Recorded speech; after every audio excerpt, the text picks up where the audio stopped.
The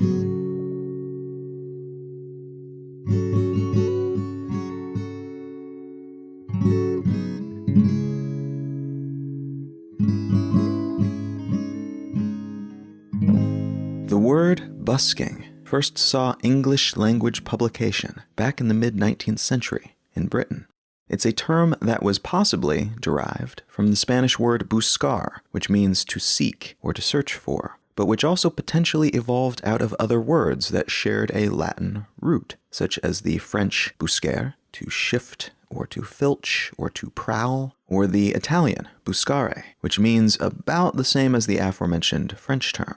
It's also possible that this word came to us via the Old English term for a traditional Greek boot, buskin, which was thick-soled and elevated and often worn by performers on stage. Figuratively then, buskin perhaps came to be associated with the theatrical or performative, and eventually shared a derivation of its name with performers of all sorts, rather than just dramatists. Whatever the case, buskers, people who busk, who participate in busking, are people who perform in public, and who usually travel around to do so, but not always.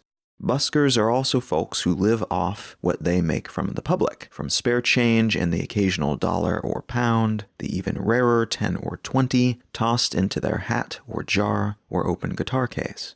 Busking as a business model, though, and the way some of these performers earn a living, how they collect money after sharing their craft with the world, has been evolving these last few years. And while part of that evolution is the consequence of the mobile internet and social networks, each year some lucky few buskers will segue into full-time creative careers after a stranger with a smartphone shares their performance with the world to much acclaim. But there's another facet of this technological evolution that has influenced this slice of the creative industry, almost as much as Instagram and YouTube, and almost certainly more broadly and directly. And that is the point-of-sale interface.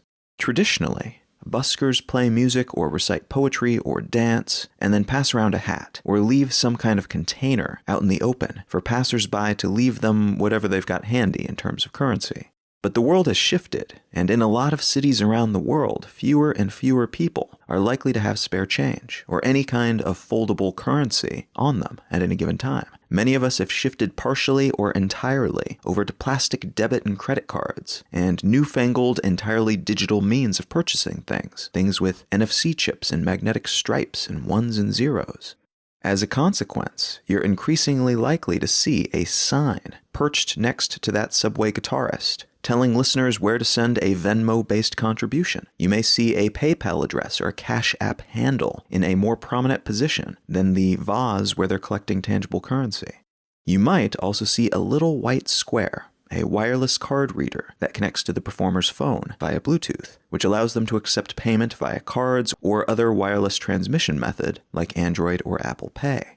I'm personally on tour right now, popping around North America, giving talks, and afterward selling books. And thus far, most of my sales, a whopping 70 to 80% of them, have been conducted using my little square wireless card reader. This is hardware that I acquired for somewhere in the neighborhood of $40, and the service, Square, which is a bit like PayPal or Venmo, but focused more on point-of-sale systems than app-based transfers, is free to sign up for, though they, like most other payment processors of this kind, charge a percentage, a fee, for each sale that they conduct through these devices.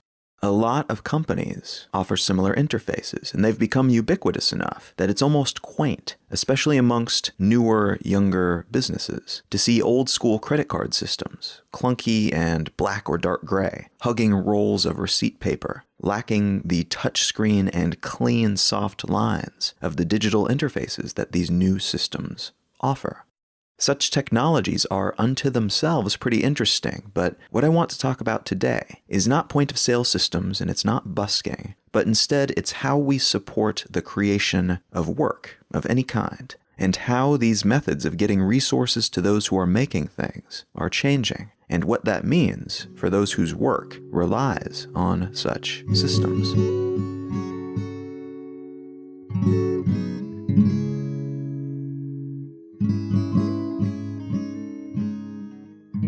You're You're listening to Let's Know Things. I'm Colin Wright. Let's Know Things is an independent, listener-supported show. If you are enjoying what you're hearing, consider becoming a patron at patreon.com/letsknowthings. You can also contribute via Venmo or PayPal and apps like that. You can find links to those options at letsknowthings.com, and you can leave a quick review wherever you get your podcasts and or share the show with a friend or with your social network of choice. Any and all methods of contribution are hugely appreciated. A great big thanks to everyone who's already contributed in some way, and thanks in advance if you're considering doing so in the future. All right, let's get back to the show.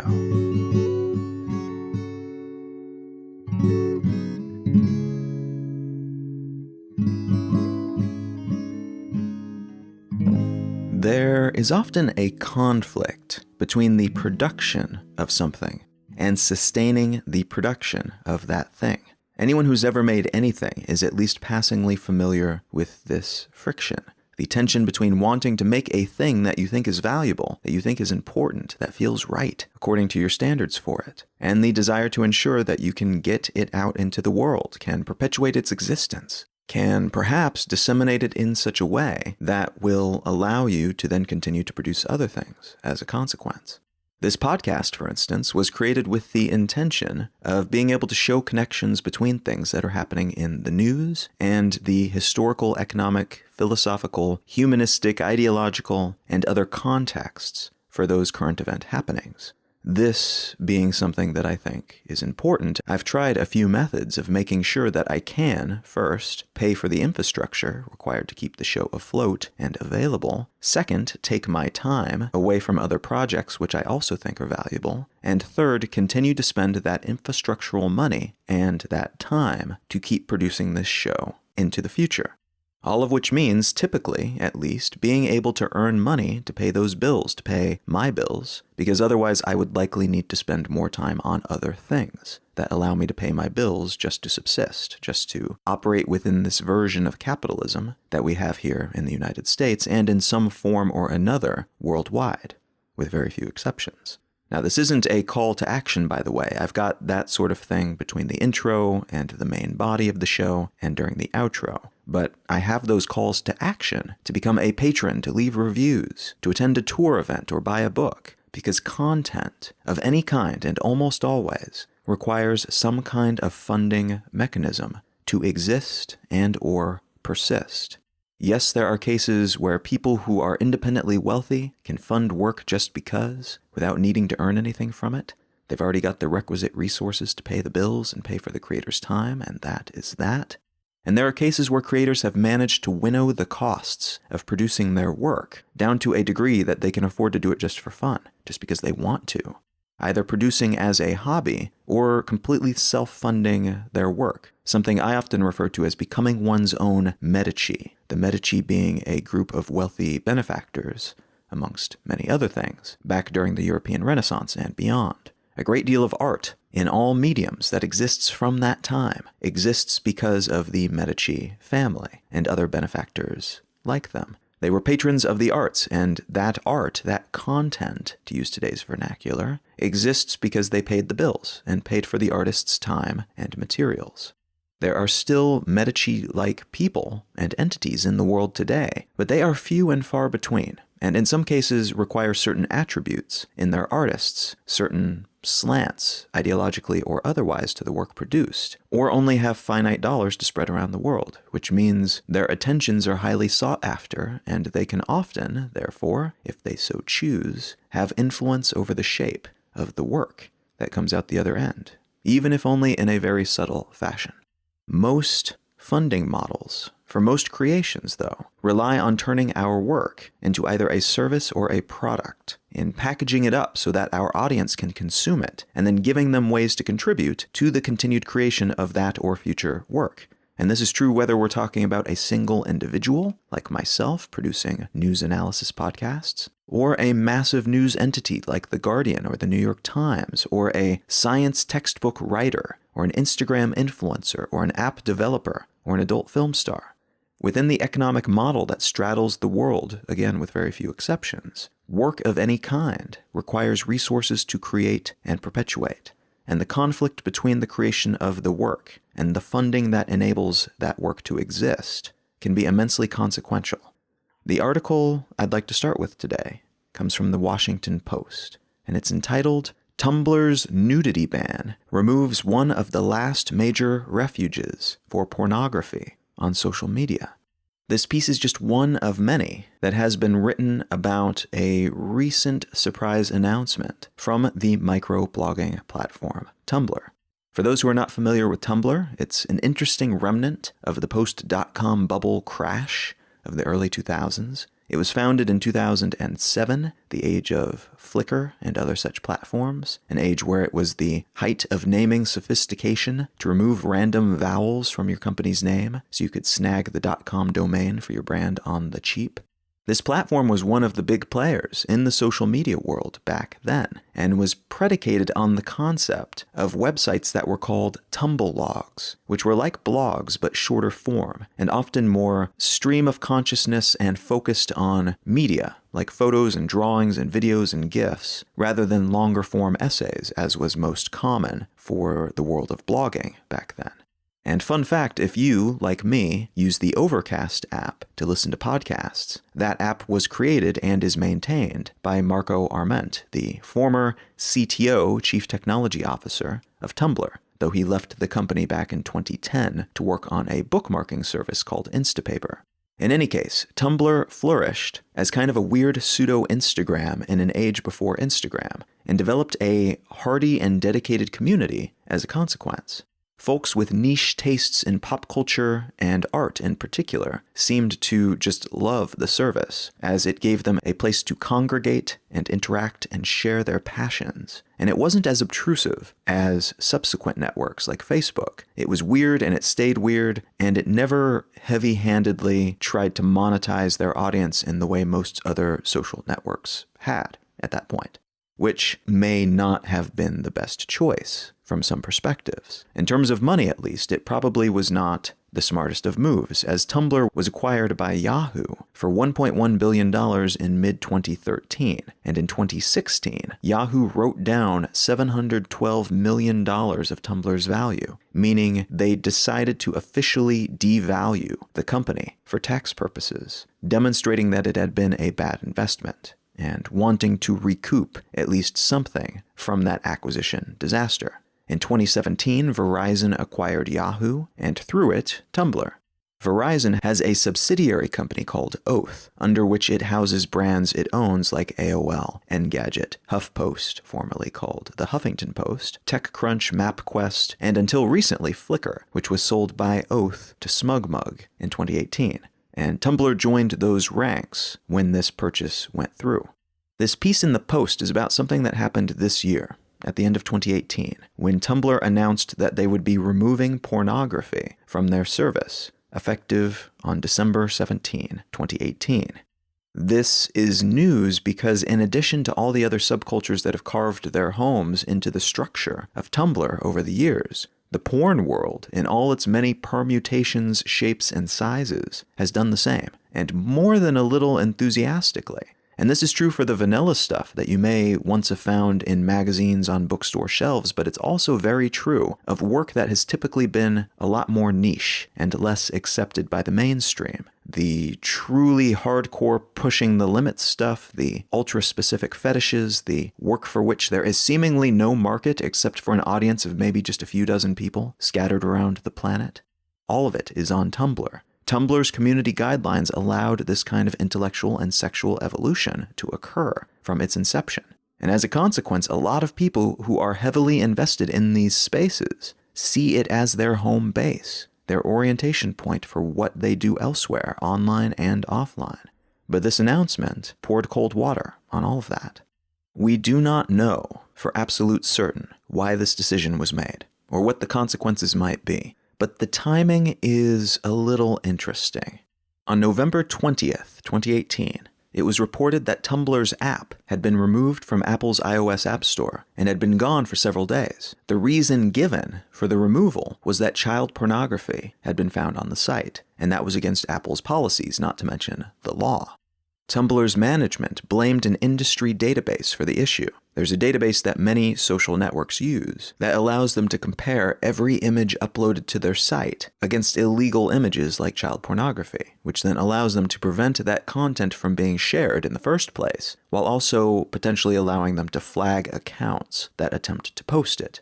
This database apparently failed them in this instance, but the official line here leaves out the fact that this is not the first time Tumblr has been called to account for the content on their network. Yes, in this case, it was child porn, which is illegal, and something we've got a vast infrastructure of laws in place to try to keep from being disseminated. But there are other types of content on Tumblr as well, about which the law is a lot less clear. Porn that portrays sexual violence and rape, for instance, is legal, and is a central component of various fetishes held by those on the fantasy victim and the fantasy victimizer side of that equation. There's also more conventional-seeming pornographic content that portrays young women and men as being very young. So it's not technically illegal, as the performers are of legal age, over 18, but they go very far out of their way to make it seem like they are not, which allows them to toe the legal line while still presenting essentially the same content they would if they were on the wrong side of that line. There are valid opinions I think a person can hold on these issues, on any content that is legal in the sense that the people involved are not being coerced, are not actually being forced or abused, are engaging in whatever they're engaging in because they want to. You could argue, for instance, that even if the performers in these videos are just performers or are enjoying what they're doing, that it's still harmful content because it promotes violence against women or violence against men or sex with very young people who, it is implied but never concretely claimed because of the laws involved, are underage. You could argue that real or not, these portrayals are harmful to the way that we engage with each other, and that it just fans the flames of negative behavior in people who may then think it's okay, it's normal, to go out into the world and sexually assault someone, or have sex with a minor, or one of the many other things that are technically legal to portray on screen, but definitely not legal to do in real life. It's possible to stretch this same argument further beyond the world of adult content, too. There's a rich subculture, on Tumblr, for instance, that encourages people, primarily but not exclusively young women, to become anorexic or bulimic. There are how-to guides, places where Tumblr authors can post photos and videos demonstrating how deathly skinny they've become by starving themselves, and other content that by some standards could be considered quite harmful. It's content that is not technically illegal, but which can nonetheless cause damage, at least theoretically.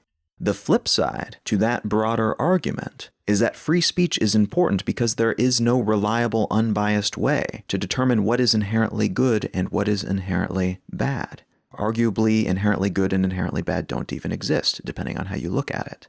If you would have asked someone in the 1950s in the United States if we should allow interracial couples to be portrayed on television, they would have laughed in your face. That was not okay by most people's standards. The same was true of gay couples, of polytriads and constellations, of young people embracing their sexualities, whatever those sexualities might have looked like, of anything beyond the relatively strict conservative, predominantly Christian-leaning values that were the only publicly suitable standards of the era.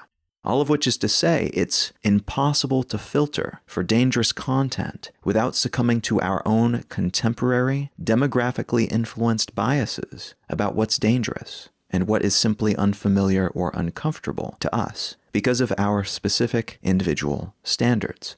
To some people, exposed female nipples are abhorrent, are filthy, and should absolutely be covered up. To others, they're just nipples. Women's nipples actually play a frontline role in this particular drama, as Tumblr's new policies, in which they declare that all adult content would be deleted and that no new adult content could be posted after December 17th, 2018, indicate that, among other things, images and videos depicting sex acts, real-life human genitalia, and, quote, female-presenting nipples, end quote, would be banned, henceforth, from the Tumblr platform. Interestingly, there are exceptions in this new policy for illustrations or art that depict nudity, to nudity that is related to political or newsworthy speech, and to female-presenting nipples that are shown in relation to things like childbirth, breastfeeding, mastectomies, and gender reassignment surgeries. In other words, Tumblr has chosen to take the no profane nudity stance, which, as history has shown, is all but impossible to cleanly enforce. What is and what is not porn, or even profane, more broadly, varies from person to person. And in a lot of cases, when it comes to creating law or policy around such a fuzzy standard, it's the most ideologically conservative, most heteronormative and status quo opinions that determine what is okay and what is not. The platform of inclusiveness has, potentially as a consequence of that inclusiveness, become substantially less inclusive. The response to this change in tone has been mostly sad and horrified. There have been a few pieces written about how this is a win for women or a win for all right-minded enemies of child porn. But those sorts of pieces often claim it's kind of a win for anti-debauchery as well, which indicates that the priority here is probably less about the child porn and more about using child porn as an inroad for attacking all other porn-related concerns. But most responses have been more along the lines of what was published in the New York Times under the headline, "The Problem with Banning Pornography on Tumblr," and in The Week entitled, "The Sad Decline of Tumblr." And there have been a large number of more practical pieces published about this changeover, along the lines of the one published in The Verge with the headline, "How to Back Up Your Tumblr Before the Porn Ban," and another in Fast Company entitled, "The Frantic Unprecedented Race to Save 700,000 Not Safe for Work Tumblrs for Posterity."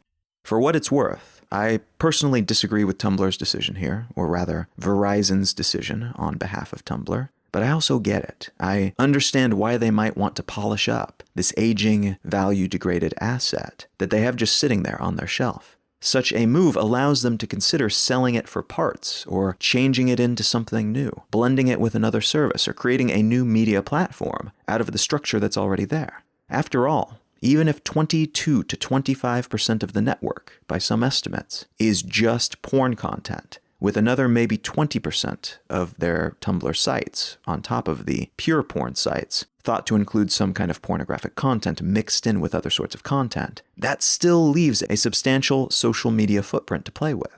They're one of the top 100 websites overall in the world, and as of the day I'm recording this, they are the 65th most visited website in the world. That is a massive foundation to build upon. None of which makes this decision any easier for adult content creators, for people who are part of subcultures that include adult or adult-like content, and for people who feel burned by a platform that had come to seem like home to them. But all this ties back to what I talked about at the beginning of this episode, the making of money, and how the making of money is inextricably intertwined almost always with the content creation process. And we can see that connection here from two completely different angles. On one side, we have the corporation needing to sustain itself economically, so it can pay the 400 or so people who currently work for Tumblr, and higher up to sustain the thousands of people who work at various levels within Verizon. For them, this is a legit economic choice that they believe will help them sustain the work they do, and which they think is important according to metrics that they care about. If it requires that they cut loose longtime fans and users, well, that's just the nature of the business. Ensuring they can keep doing the work that they do requires periodic sacrifices of that kind. On the other side, we have content creators who have perched their work upon this network, which is now in some ways being pulled out from under them. This is especially true of some sex workers and other people working in the adult industry, some of whom make this work for the love of the medium, but many of whom do this kind of work because it allows them to continue to pay the bills. No different than me and my work, or you and yours, except in terms of how sexually titillating that work happens to be to some people. Losing this source of audience and attention, of advertising and self-promotion, means that they may lose work, lose clients, may not be able to stay in touch with their fans, their customers, which means, in turn, they may not be able to continue to produce their work, to generate their content, to take the time to do these sorts of things, because the rent must be paid and groceries must be purchased. And if this revenue stream dries up or contracts substantially, they will almost certainly have to apply their time and energy to other things. They'll have to do other work, and potentially work that is less fulfilling to them and those on the other side of the production-consumption relationship. It's possible, then, to look at this sort of move and understand both sides without necessarily agreeing with both or either. It's also possible to recognize how the broader problem of funding content, of creating good work, creative work and otherwise, is the root of a lot of issues within many industries today. Not just within the world of adult entertainment and subculture innovation and creativity, but also when it comes to things like journalism, science, education, mainstream film and television, book publishing, podcasting, and just about every other possible field in which what's being created and sold is not a commodity, like a can of soup or a bicycle.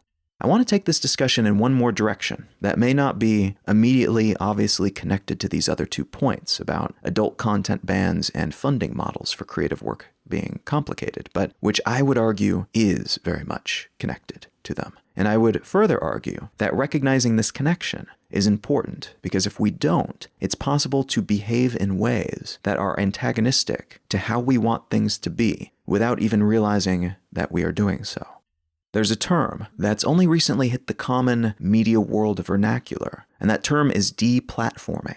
Deplatforming refers to pulling the platform out from under someone or some organization that presumably has done something that warrants removing them from said platform.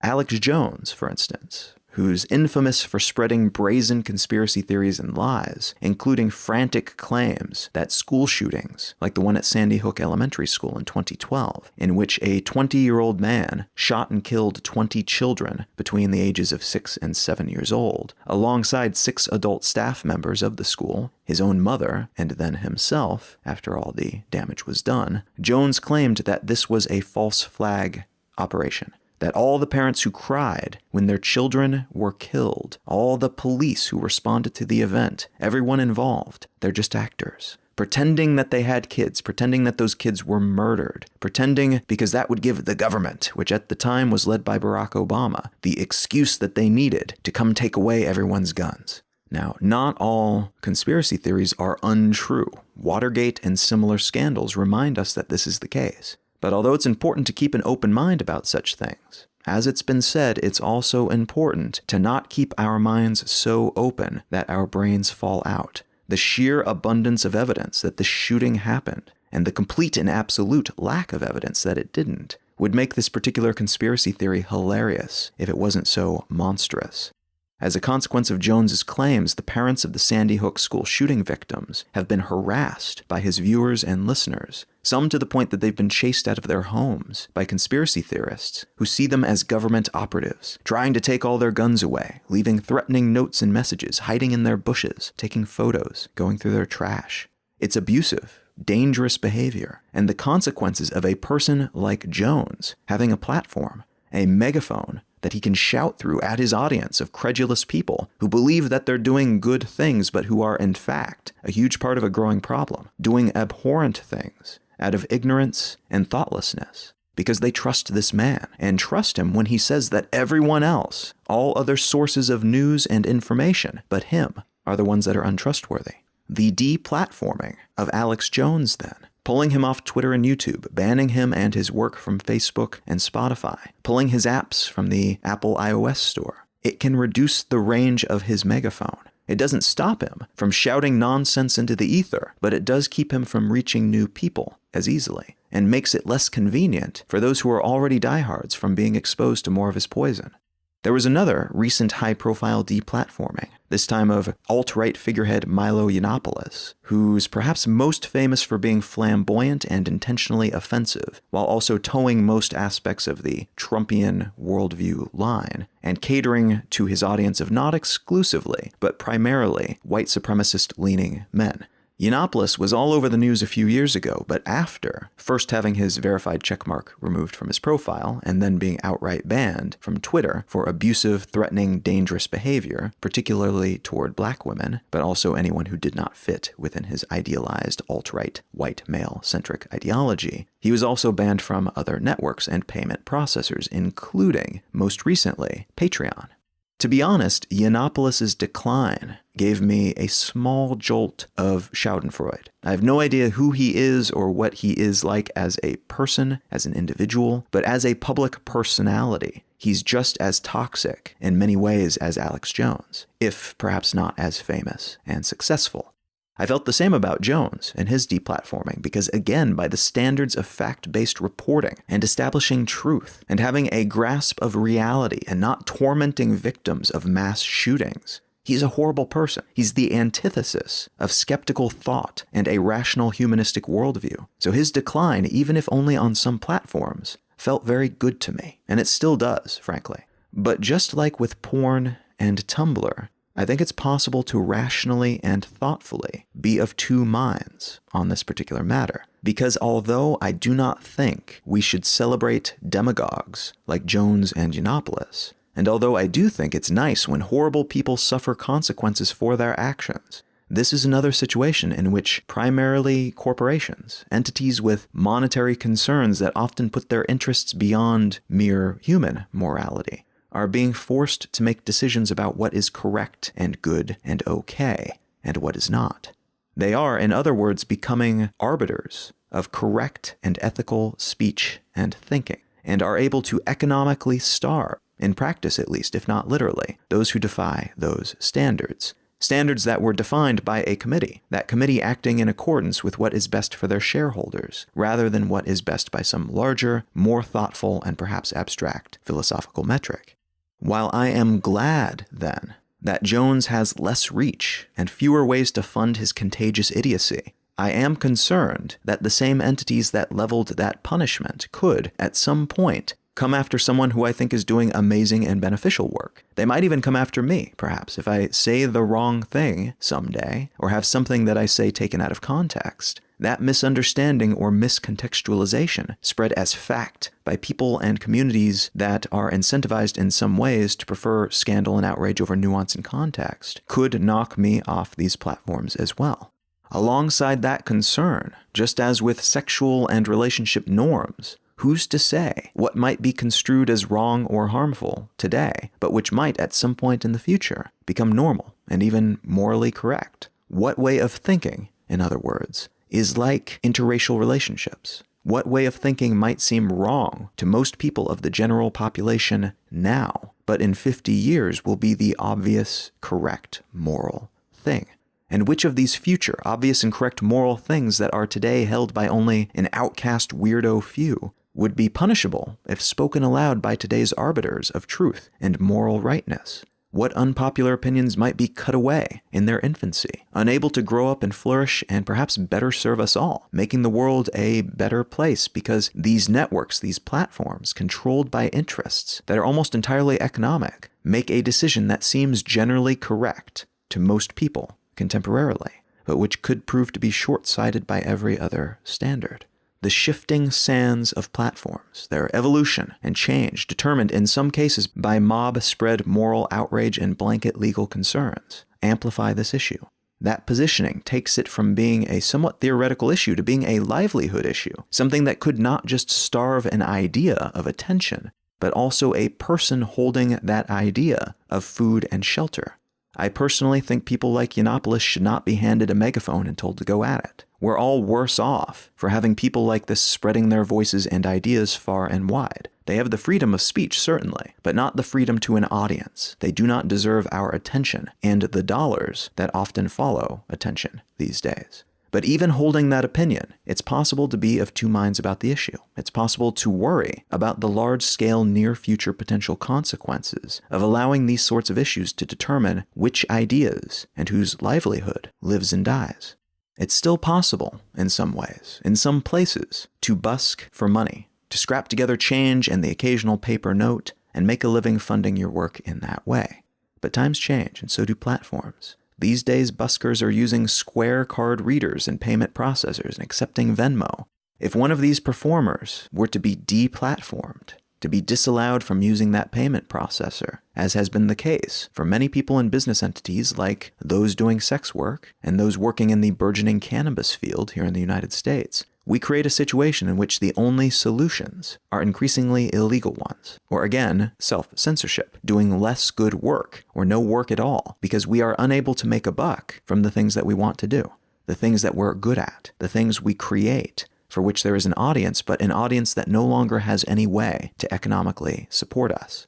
They have no cash in their pockets because of the steady march of technological innovation and social norms. And they have no way to get the money from their bank accounts into ours because we played the wrong songs, performed the wrong plays, or said the wrong things, according to the standards of those who control the flow of modern resources and the digital sidewalks upon which we stand.